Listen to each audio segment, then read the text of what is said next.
Kan pada sidang yang lalu, Nono Sampono selaku Direktur PT SSA berulang kali menyatakan dirinya merasa perusahaannya tercemar, dirugikan karena ada laporan yang dilakukan oleh klien kami SK Budi Harjo terkait masalah tanah klien kami yang tiba-tiba diserobot orang yang tidak diketahui, klien kami dipukuli orang tidak diketahui, ya, kontainer klien kami dicuri orang yang tidak diketahui. Padahal menurut LP yang dilakukan oleh klien kami itu tidak pernah menyebutkan individu atau korporasi apapun. Tidak ada nama Nono Sampono sebagai terlapor, tidak ada nama SSPTSK sebagai terlapor. Yang ada adalah klien kami ini sebagai warga negara yang taat hukum, karena tanahnya dirampas orang, dia dipukuli, kontainernya dicuri, maka dia datang ke Polda Metro Jaya membuat laporan sebagai warga negara yang taat hukum. Dan tidak pernah menyebut PT SSK. Hari ini kenapa kami sebut PT SSK? Karena PT SSK ini kegeeran. SSA, PT SSA, ya, Sedayu Sejahtera Abadi, yang direkturnya Nono Sampono.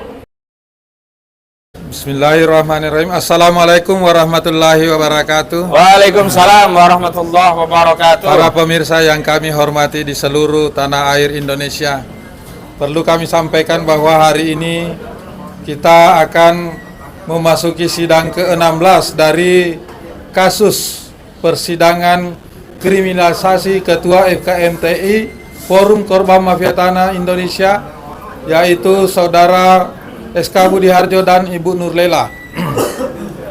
Agenda persidangan hari ini yaitu menghadirkan saksi, beberapa saksi baik dari pihak pelapor maupun terlapor.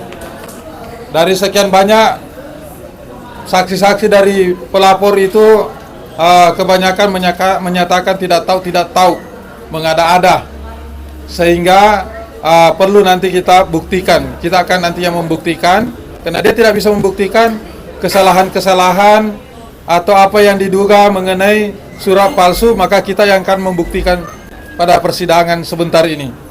Mungkin untuk keterangan lebih lanjut saya serahkan kepada rekan kami. Saya dulu ya, Bung Haji. Baik, bismillahirrahmanirrahim. Assalamualaikum warahmatullahi wabarakatuh. Saya mau mengingatkan, pada sidang yang lalu, Nono Sampono selaku Direktur PT SSA berulang kali menyatakan dirinya merasa perusahaannya tercemar, dirugikan karena ada laporan yang dilakukan oleh klien kami SK Budi Harjo terkait masalah tanah klien kami yang tiba-tiba diserobot orang yang tidak diketahui, klien kami dipukuli orang tidak diketahui, ya, kontainer klien kami dicuri orang yang tidak diketahui. Padahal menurut LP yang dilakukan oleh klien kami itu tidak pernah menyebutkan individu atau korporasi apapun.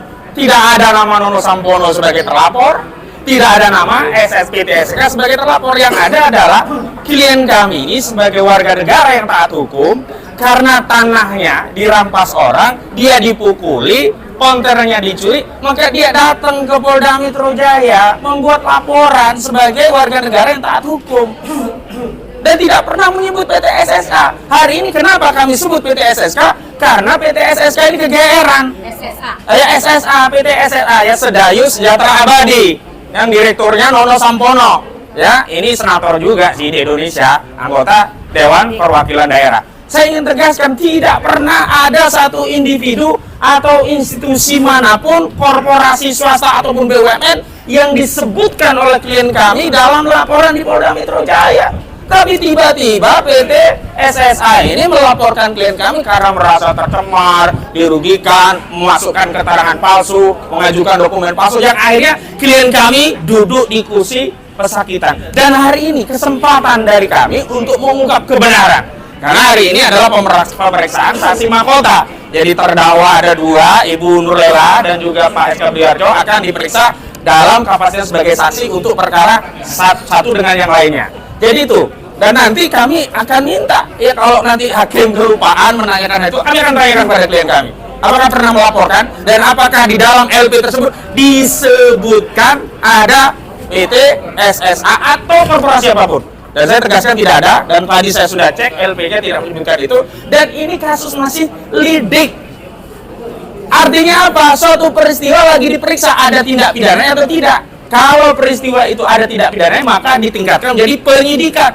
Baru kalau di penyidikan itu yang ditersangkakan Nono Sampono atau PT SSA terlibat, barulah mereka merasa tercemar. Oh, tidak ada. Ini yang pertama. Yang kedua, selama ini kan kita dituduh ya memalsukan dokumen. Tetapi dokumen yang dipalsukan atau keterangan palsu itu tidak muncul di sini. Dan katanya BTSA punya alas SHGB ya. SHGB aslinya tidak dimunculkan, tidak pernah kita lihat sepanjang persidangan ya SHGB yang dimiliki oleh PTSA. Nah, hari ini kita mau buktikan bahwa klien kita itu punya dokumen asli, gireknya itu ada dan selaku pemilik yang sah. Lalu bagaimana bukti orang punya dasar girek yang sah dilaporkan orang yang bukti kepemilikan asli sampai sekarang tidak muncul di persidangan ini? Ingat, saya tidak mau katakan bahwa PTSA tidak punya dokumen asli. Saya tidak akan katakan demikian. Tapi saya ingin tegaskan, dokumen asli PTSA tidak pernah dihadirkan di persidangan. Sehingga tidak ada fakta persidangan yang menyatakan PTSA punya kepemilikan dokumen asli yang bisa kita lihat, kita teliti, baik oleh kita maupun oleh majelis hakim atau saudara jaksa penuntut umum. Itu yang kedua. Yang ketiga, ini kasus yang menurut saya paling lucu. Orang jadi korban, sekarang jadi terdakwa. Orang dipukuli, ya, konternya dicuri, di tanah yang dia beli, dapat usaha, bukan tanah ini dibeli dari uang nyolong di Kementerian Keuangan, ya, bukan dari dana money laundry 349 triliun, bukan, ya bukan. Kalau ini pejabat yang beli, ya, anggota DPR, anggota DPD, mungkin saja itu money laundry. Ini klien kami usaha beli dan kemudian dibuat sebagai gudang, ada konternya, dicuri orang, dia dipukuli, dikeroyok, tidak tahu siapa, maka dia minta perlindungan hukum, lapor ke polisi. Lah kok laporan ini justru dianggap mencemarkan, kemudian dianggap dokumen dimasukkan dalam laporan itu sebagai dokumen palsu atau keterangan palsu, sehingga klien kami dikenakan pasal 263 dan 266 KUHP. Ini hukum macam apa ini? Karena itu menjadi relevan bahwa masalah utamanya, motif utama kasus ini bukan masalah keterangan palsu atau dokumen palsu, tapi status klien kami yang memang dia adalah ketua forum korban mafia tanah Indonesia. Dan yang namanya mafia tanah Indonesia, saya ingin konfirmasi, saya jelaskan, saya tegaskan dalam press conference kesempatan kali ini, ada dan nyata, dan bahkan korbannya adalah ketua FKMTI saudara Supardi Kendi Budiharjo. Dan yang terakhir, saya mengimbau kepada masyarakat yang punya tanah terutama pribumi, tolong berhati-hati. Karena modus operandi perampasan mafia tanah, sebagaimana kita pelajari dari kasus ini, luar biasa. Ya, ada modus operandi menciptakan perusahaan abal-abal, sehingga nanti yang ngambil tanah itu cuma bilang, oh, gua udah beli dari dia, padahal perusahaan abal-abal ini yang menjalankan fungsi untuk merampas tanah. Nah, ini penting sekali. Jadi hati-hati.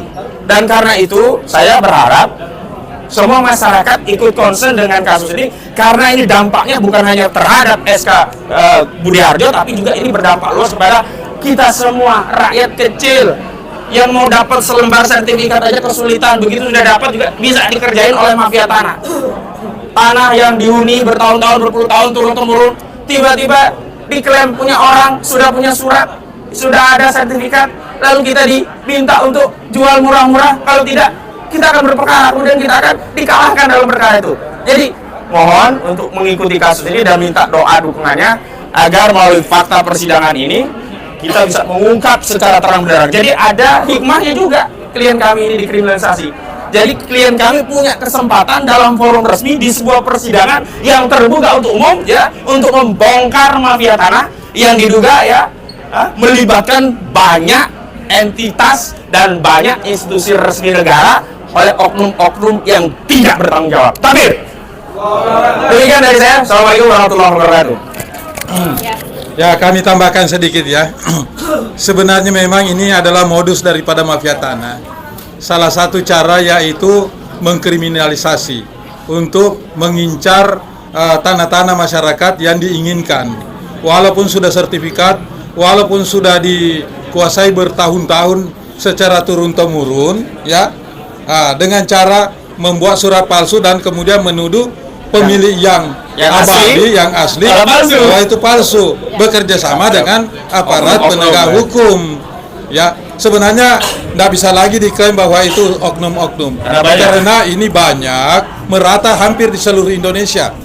Jadi ini pihak kepolisian memang harus sebenarnya mengambil langkah, duduk bersama dengan Jaksa Agung, dengan Mahkamah Agung agar bisa terselamatkan masyarakat yang mempunyai hak kepemilikan yang sah dan legal.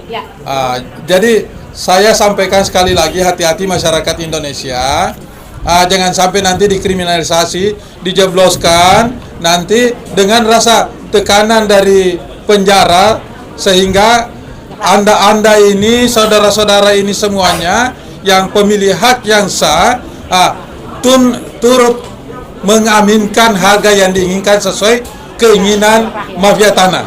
Dan ini mungkin akan diperjelas lagi dari saudara kita, siapa? Mercy. Oke. Ya, ini terakhir. Aduh. Awas jatuh. Oh, udah. Terakhir karena Pak Security sudah bilang cepetan ya. Intinya dalam kesempatan ini saya ingin menyolek Haris Azhar.